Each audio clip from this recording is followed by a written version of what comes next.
company signed up on the Builders Code because we're known as a progressive company. And progressive is a whole lot of different things, and to me, you can't be progressive if you're not progressive with people practices. So that's one of the big reasons why we signed on to the Builders Code.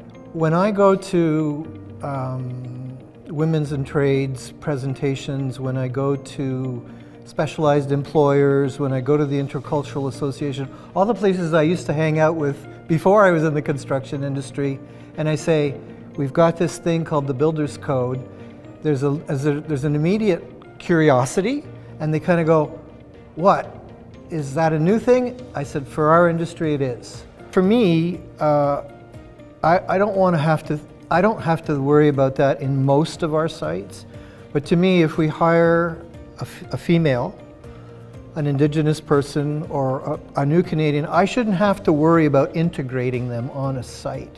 There shouldn't be any question about anybody who can do the work and where they come from or what their background is.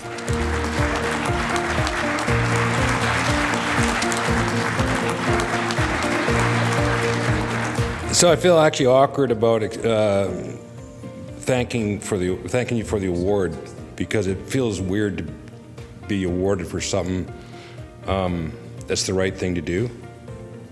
You get what I mean?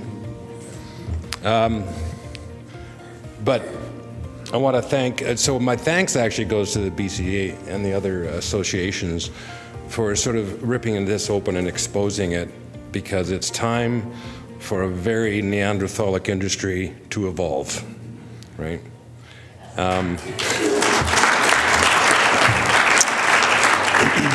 And I've been in this industry 35 years.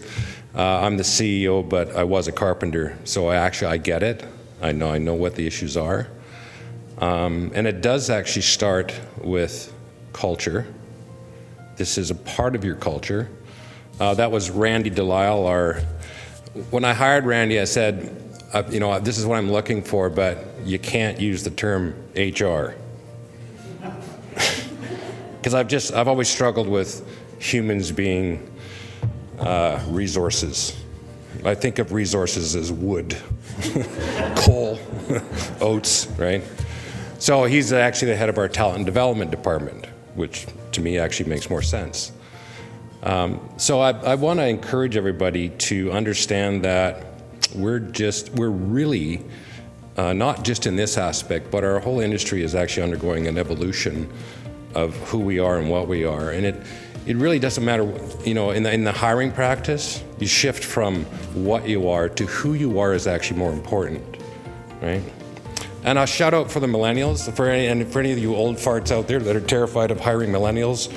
So they're really intelligent, they're super engaged, they just don't work overtime. But here's a real bonus.